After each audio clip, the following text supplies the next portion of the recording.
그래서 우리가 지금 금에 관련된 얘기를 하고 있는데 금 관련해서 정말 아름다운 목소리 한 번 들으면 잊을 수 없는 목소리의 주인공을 한번 아름다운 또 목소리는 아니죠. 아니 한 번 들으면 못 잊는 목소리. 그 미국과 유럽의 오페라 좌를 휩쓸었던 이제 가장 위대한 소프라노 마리아 칼라스가 바로 이제 이 경금일간인 경술일주이죠. 네. 마리아 칼라스는 방금 우리 명마담도 얘기했지만 세상에 수많은 소프라노들이 성악가들이 있지만 정말 이 사람 글을 딱 듣고 나면 갑자기 다른 가수가 부르는 것은 왠지 부르다 만 것 같은 느낌이 드는 기분이랄까. 그냥 이렇게 압도적인 카리스마라는 그 측면에 있었을 만큼 진짜 이 경금의 위엄을 보여준다 그럴까.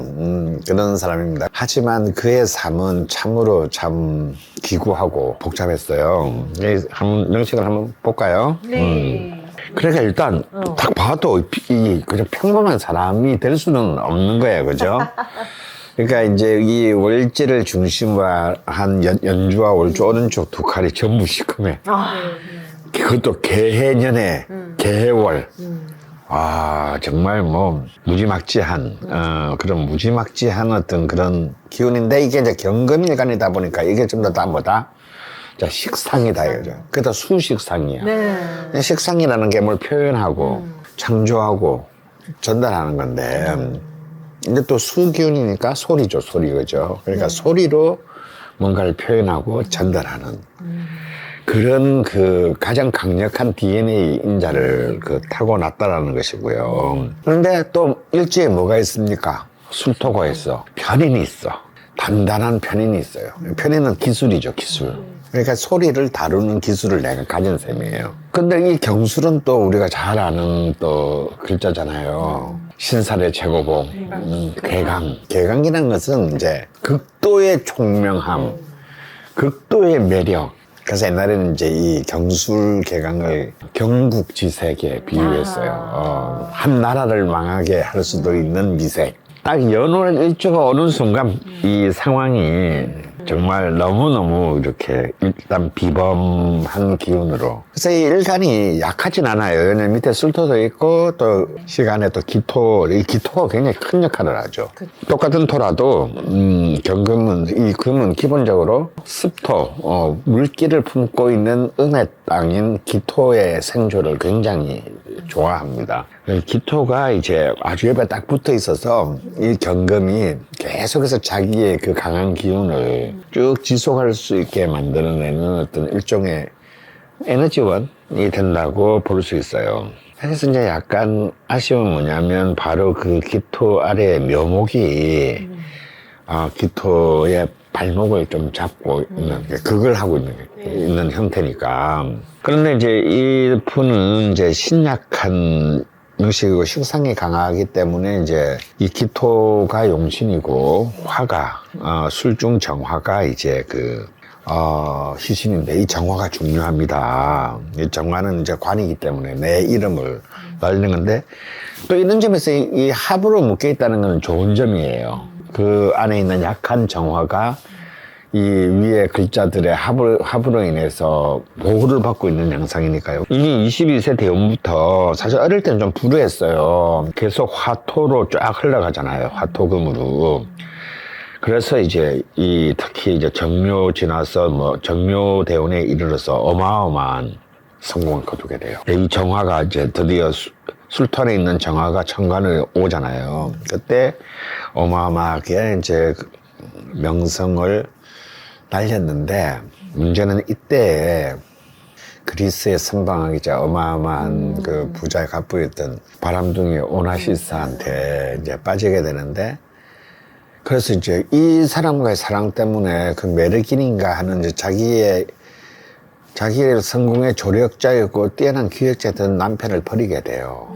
그런데 그것도 오나시스가 이제는 케네디의 그 미망인이 된 제클린 케네디한테 또 빠져서 칼라스를 버리게 돼. 근데 칼라스는 정말 오나시스를 사랑했나 봐. 이 여자가 그때부터 완전히 정신을 못 차리기 시작합니다. 그래서 이제 결국은 이제 파리로 거처를 옮기고 진짜 기사대운, 정말 좋은 대운이잖아요. 이 그림상으로 화토 대운이니까 이게 그림이 좋은 것 같지만 별로 안 좋은 게 어떻게 되죠?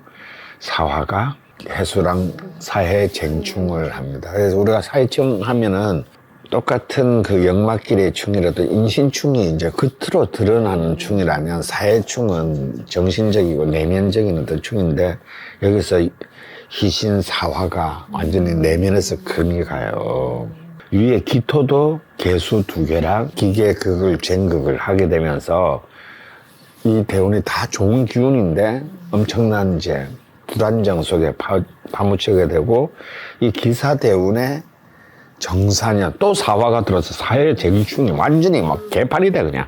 천간의 정화는 또 개수 2개랑 또 쟁충을 하고 아주 천지사방이 그냥 뭐 아주 전란이 되어버린다 그럴까? 극한적인 우울증과 대인기피에 빠지고 그래서 이제 약물로 인한 심장마비 쇼크사 세기를 호령했던 이 디바가 홀로 쓸쓸하게 그 자신의 아파트에서 그 정사년 77년에 숨을 거두게 됩니다. 어쩌면 불꽃 같은 삶을 살다가 너무 아까운 나이에 세상을 떠나게 됩니다. 정말 우암의 극치라고 불렸던 이름부터 그레이스잖아요. 그레이스 켈리 신금 신유일주입니다. 근데 이 신유일주에는 그런 정말 뭐 뛰어난 미인들이 너무 많아요. 특히 이제 이 신금 중에서는 또 이 신해 일주들이 또 미인이 굉장히 많습니다. 아무래도 이제 피부가 깨끗하고 얼굴이 작고 전체적으로는 신강한 명식이라고 보기는 조금 모질하고 그죠?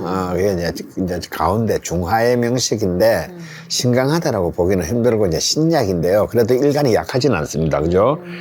일지에 바로 유금을 가지고 있고 또 바로 옆에 신금을 가지고 있기 때문에 이제 이런 걸 보고 흔히 신왕한 신약이다라고 이제 표현하기도 합니다. 그리고 또 역시 이 신금을 제일 빛나게 해주는 게 뭐라고 했습니까? 임수, 수라고 했죠. 근데 바로 월지에 그 임수를 전기에 품고 있는 해수가 딱 모여 있습니다. 아름다움을 자기 이렇게 조각할 수 있는 재료들을 전부 한 자리에 다 모아놨다 이렇게 볼 수 있고요. 사화정관이 저쪽에 멀찌감치 떨어져 있는데 사실 이제 이 정관은 그렇게 꼭 아름답지는 않습니다. 바로 옆에 이제 해수로부터 이제 충을 하는데 요거를 위에 또 을목이 살짝 이제 희석시켜주고 있어요. 이게 이제 딱 가운데 끼면 좋겠지만 가운데는 끼지는 못해서 그래서 이제 상관이 이제 정관을 공격하는 것을 이 을목이 중간에서 약간 중재하는 어떤 그런 양상입니다. 인성을 이제 용신으로 잡고 가야 되는데요. 근데 바로 이제 이 어릴 때부터 이제 완전히 이제 목화의 기운, 이제 화와 목의 기운이 폭발합니다. 18세의 정축대운에서 이미 그는 이제 여배우로서 이제 거의 완벽한 입지를 잡아요. 그리고 이제 그는 갑자기 느닷없이 모나코의 왕세자의 청혼을 받게 되면서 이제 졸지에 국모가 이제 어떤 신데렐라 스토리를 완성하는데 무인 기묘 이렇게 흘러가는 이 운들이 너무 좋았어요. 경진까지 나쁘지 않습니다. 결혼 생활은 사실상 이제 그야말로 빛 좋은 게 살고 혹은 이제 쇼윈도우 부부 같은 어떤 그런 어찌 보면 그 화려한 그런 신데렐라의 이미지 뒤에서는 또 그런 또 좀 고통스러운 어떤 실제 현실이 숨어 있었고 이런 것이 또 어찌 보면은 근데 또 이런 걸 또 아무렇지도 않게 버텨낼 수 있는 게 또한 이런 또 신유의 간지동의 힘이 아닌가 이런 생각이 들어요. 굉장히 화려했으나 또 우리식으로 말하면 그렇게 말년은 그렇게 아름답지 못했다고 해야 될까. 마리아 칼라스도 우리 지난 시간에 마리아 칼라스도 50대에 정말 쓸쓸하게 이제 우울증 속에서 사망했는데 그레이스 켈리는 불의의 교통사고로 이제 이 생을 마감하게 됩니다. 명리살롱에 오늘도 놀러와 주셔서 너무 감사합니다. 감사합니다.